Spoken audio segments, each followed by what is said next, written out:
이겨도 지는 싸움과 불의한 자들을 위한 기도.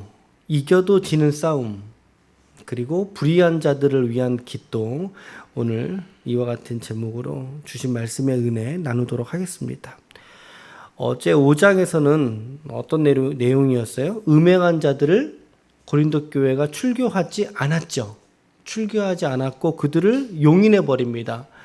알고 지은 죄, 모르고 지은 죄, 용인해 버리는 고린도 교회의 영적인 무지함을 드러냈습니다. 그리고 더 나아가서 누룩과 같은 작은 죄의 습관들을 조심해야 된다라고 적용하면서 말씀을 드렸죠. 이제 연이어서 사도 바울은 교회 내에서의 성도와 성도 간의 다툼의 이야기를 들었다는 것입니다. 성도와 성도 간의 다툼입니다. 그러니까 믿는 자들과 믿지 아니하는 자들과의 다툼의 이야기가 아니라 믿는 자들과 믿는 자들, 한 교회 공동체 안에서의 이야기들이죠. 고린도 교회가 그러한 성도 간의 송사를 오늘 말씀해 보니까 어디에다 맡겼다는 거예요? 세상의 법정으로 가져갔다는 것입니다. 세상 법정으로 그 일들을 가져갔는데 그 일에 관하여 바울이 오늘 책망하고 있는 장면입니다. 세상을 판단해야 될 교회가 세상에 죄가 있다 함을 그들에게 믿음으로 정죄하고 그들을 판단해야 될 교회가 오히려 세상 법정의 권위를, 교회의 권위를 가지고 그 밑으로 의지하고 들어간다?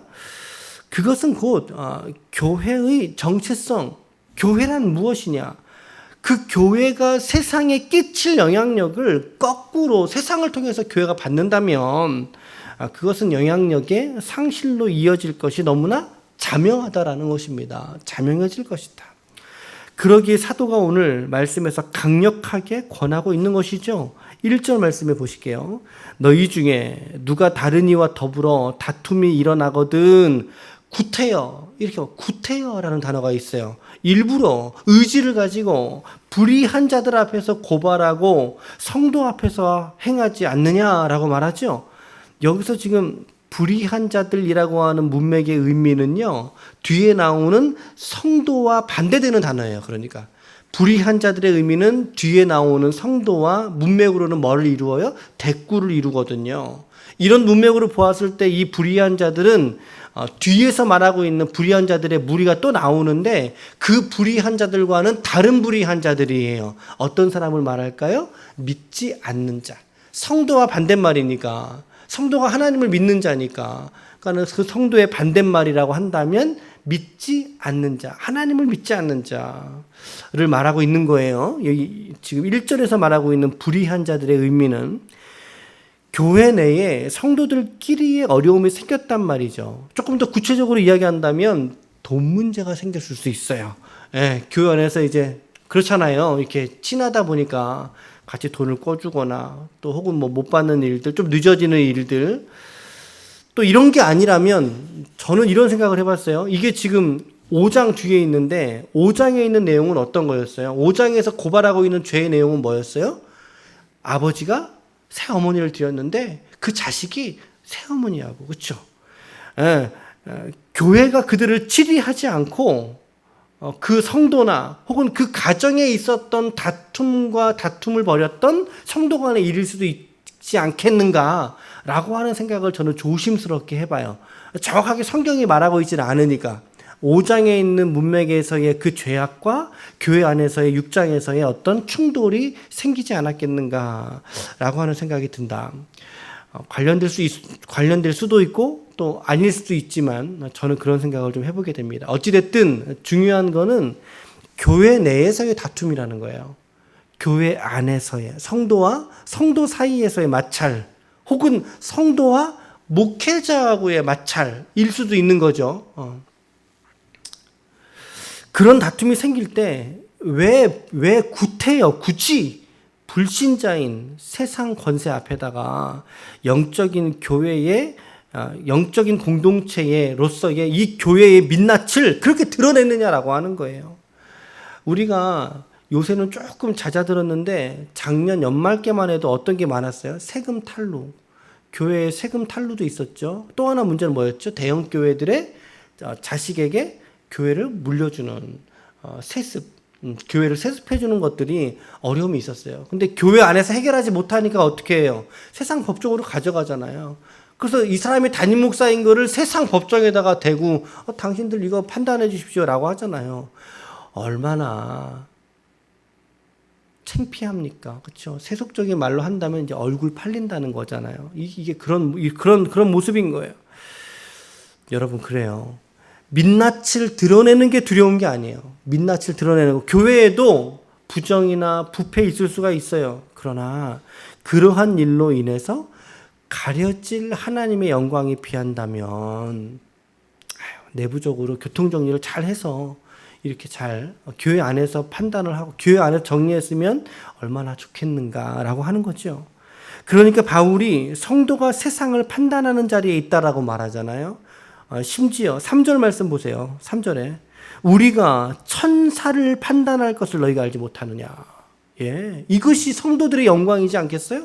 성도가 세상을 판단하고 우리가 천사들을 판단하는 것이 오늘 우리에게 하나님께서 성도에게 주신, 교회에게 주신 영광인데, 그 영광이 온데간데 없어져 버리고 세상 법정에 서는 것은 이러한 관점에서 볼 때 가하다, 불가하다? 불가하다라는 거죠. 불가하다. 그러면서 차라리 7절 말씀에 차라리 같이 한번 읽어볼게요. 7절 시작. 너희가 피차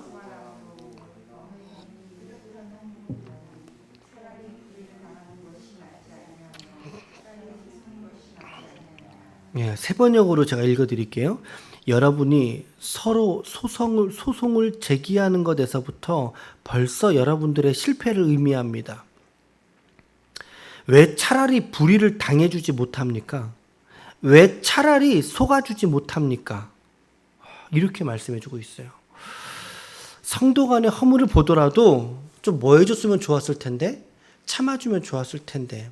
아니, 참아주는 거에서 한 걸음 더 나아가죠. 사도 바울은 뭐라 그래요? 속아주라고 말합니다. 속아주는 게 더 낫지 않겠느냐. 우리 이런 말 있죠. 부모가 자식을 향하여 알고도 속고 모르고도 속아준다. 이런 말이 모르고 속고 알고도 속아준다 이러잖아요.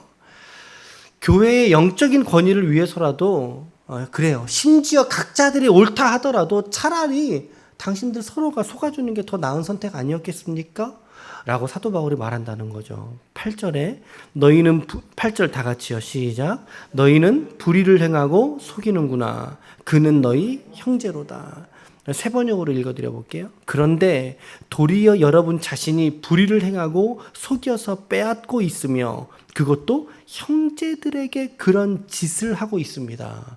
이렇게 번역해 줬어요. 서로가 성사하면서 자기가 옳다함을 드러내는 일들이 결국에는 서로를 속이는 일이 되고 서로의 것을 착취하는, 서로의 것을 빼앗아 오게 되는 일이 되고 만다. 그 일이 서슴없이 교회 안에서 행해지고 있다는 것을 사도 바울이 얘기하고 있는 거죠. 그러니까 여러분, 이 싸움은 이겨도 지는 싸움인 거예요. 이건 이겨도 지는 싸움인 거예요. 세상 법정에서 그래요, 당신 담임 목사 맞아요 라고 판정을 내줬어요. 뚝뚝뚝 이렇게. 그럼 그 담임 목사가 손들고 야호 이렇게 할 수 있겠어요? 어떻게 그럴 수 있겠어요? 이겨도 지는 싸움이죠. 교회가 갈라지고 일치하지 못하고 분열하고 얼마나 민망합니까? 얼마나 교회가 참 민망하지 않습니까, 여러분? 5절 말씀에 다시 보실까요? 5절에 보면 내가 너희한테 이 말 왜 하는지 알아? 너희를 부끄럽게 하려 이 말 하는 거야. 이렇게 말하죠. 바울은 문제들을 감추기보다 오히려 적나라하게 드러냅니다. 상당히 적나라하게 드러내므로 고린도 교회가 교회로서의 정체성을 다시 회복하기를 바랬던 것 같아요. 여러분, 오늘 우리 기쁨의 교회도 하나님의 교회로서의 영광이 나타나는 교회가 될 수 있기를 축복합니다. 그리고 여러분들의 삶에서도 하나님의 교회로서의 영광이 나타나는 여러분들의 삶이 될 수 있기를 축복합니다. 오늘 우리는 세상 속의 교회입니다. 오늘 우리 각자들은. 이어서 그는 불의한 자가 하나님의 나라를 유업으로 받지 못할 것이다 라고 이제 말하고 있어요. 이제 8절로 이어서 9절로 이제 불의한 자, 이제 말해주고 있는데 8절로부터 있는데 불의한 자들의 모습을 쭉 나열해주고 있지요. 어떤 자들이 불의한 자들입니까? 미혹을 받지 말라, 그리고 음행하는 자, 우상숭배, 간음, 탐색, 남색, 도적질, 탐욕, 술 취하는 자, 모욕하는 자, 속여서 빼앗는 자. 몇 개예요? 이게 몇 개일까요? 10개입니다. 10개, 10개. 5장 10절에 보면, 바로 앞장에 5장 10절에 보면 또 이제 몇 가지 말해주고 있거든요.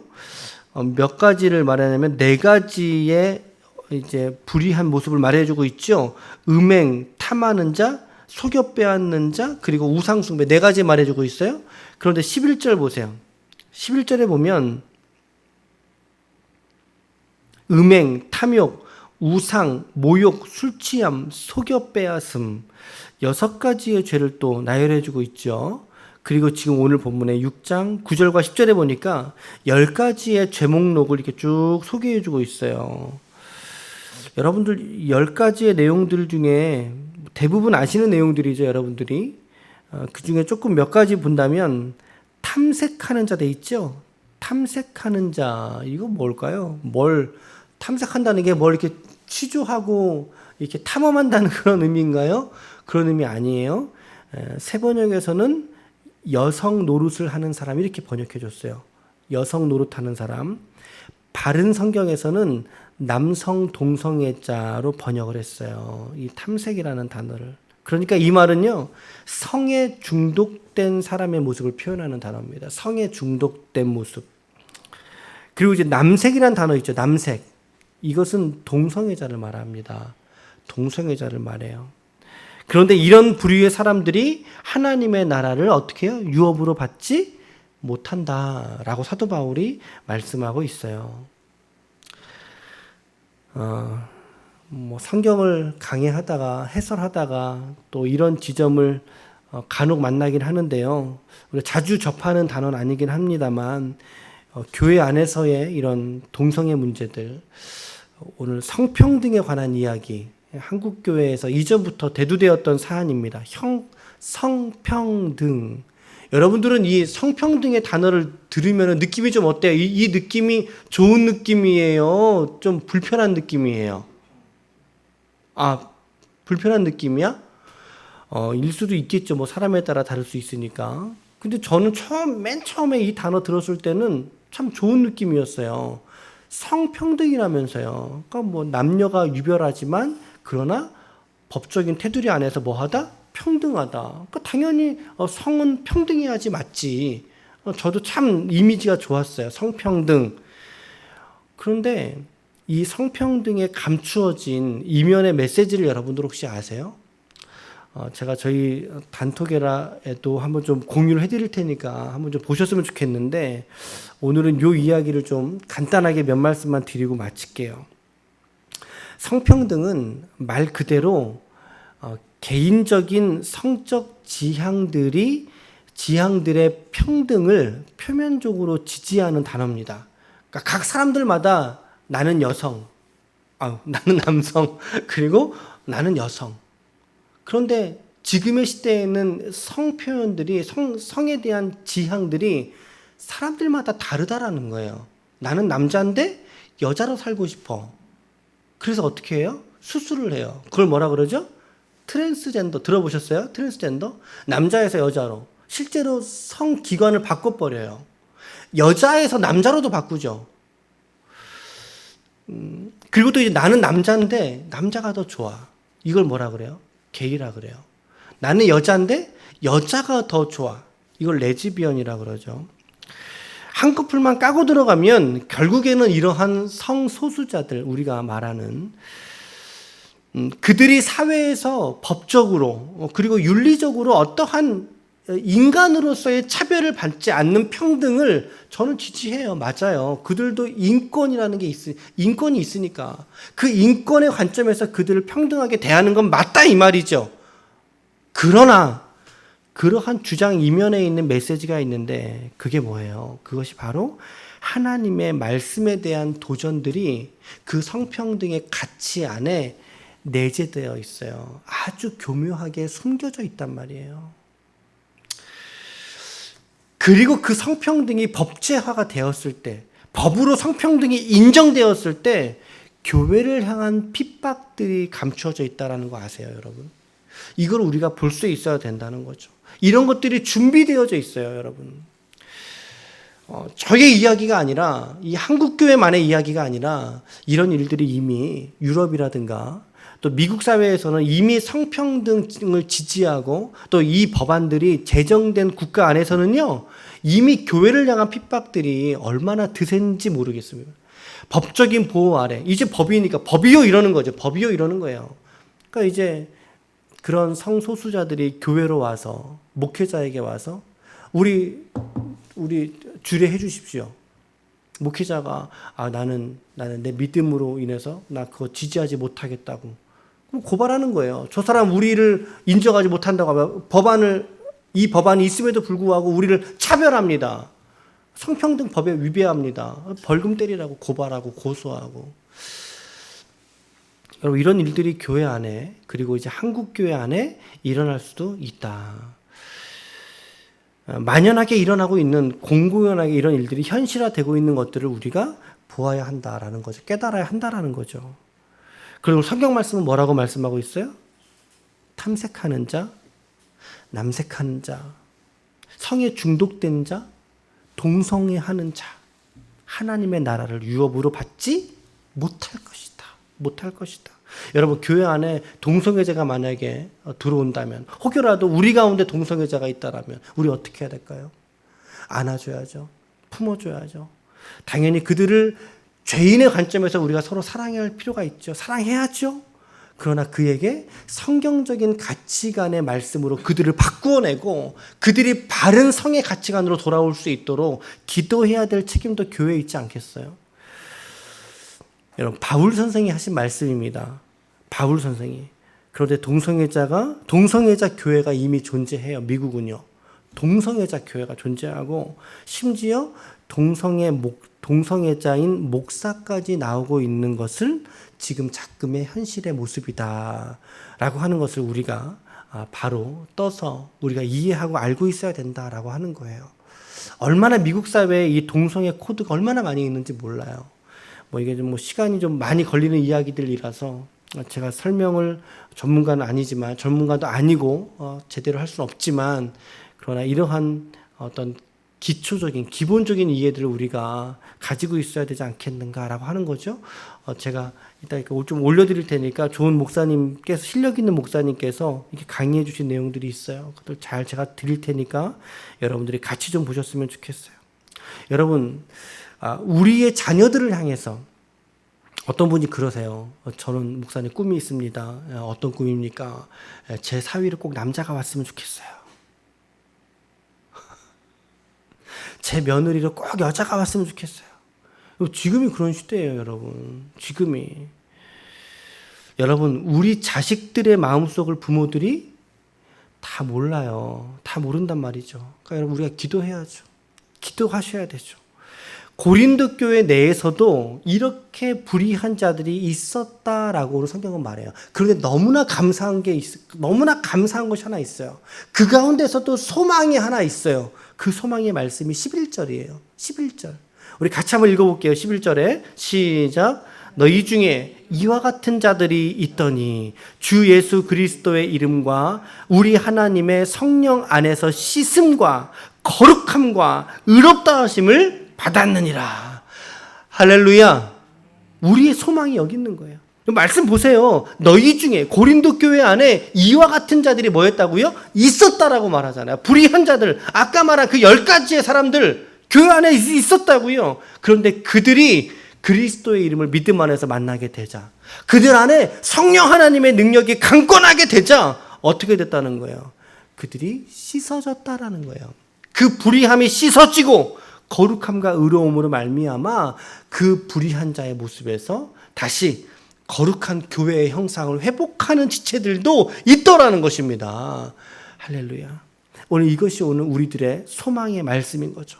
여러분, 그러기에 오늘 우리가 붙들어야 될 기도는 바로 우리의 자녀들이 성령의 씻음과 거룩함과 의로움으로 서게 되는 하나님의 백성이 되도록 기도하는 것이 오늘 우리의 사명이요 교회의 사명인 줄로 믿습니다. 오늘 두 가지로 정리했습니다. 첫 번째, 교회 내부의 분쟁의 문제 밖으로 가져가지 말자. 이거 이겨도 지는 싸움입니다. 그리스도의 방식으로, 내가 죽는 방식으로 이 문제와 분쟁들을 해결해 가자라는 거죠. 성숙하게. 두 번째는 불의한 자라 할지라도 성품적으로 혹은 윤리적으로 또 성적으로 성령의 씻음과 거룩함과 의로움으로 그리스도 예수의 이름으로 그의 영혼은 변화될 수 있다라고 하는 소망을 가지고 우리 자신을 들여다보고 우리의 이웃들과 우리의 자녀들을 위해서 그리스도의 이름이 역사하는 우리의 자녀들이 될 수 있도록, 특별히 우리의 자녀들이 진정한 의미에서 성도가 되는 일에 우리 모두가 기도하셔야 할 줄로 믿습니다. 오늘도 주신 말씀들 잘 부여잡고 교회를 위해서 또 여러분들의 또 가정의 자녀들을 위해서 기도할 수 있는 믿음의 종들이 다 될 수 있기를 예수님의 이름으로 축원합니다. 아멘.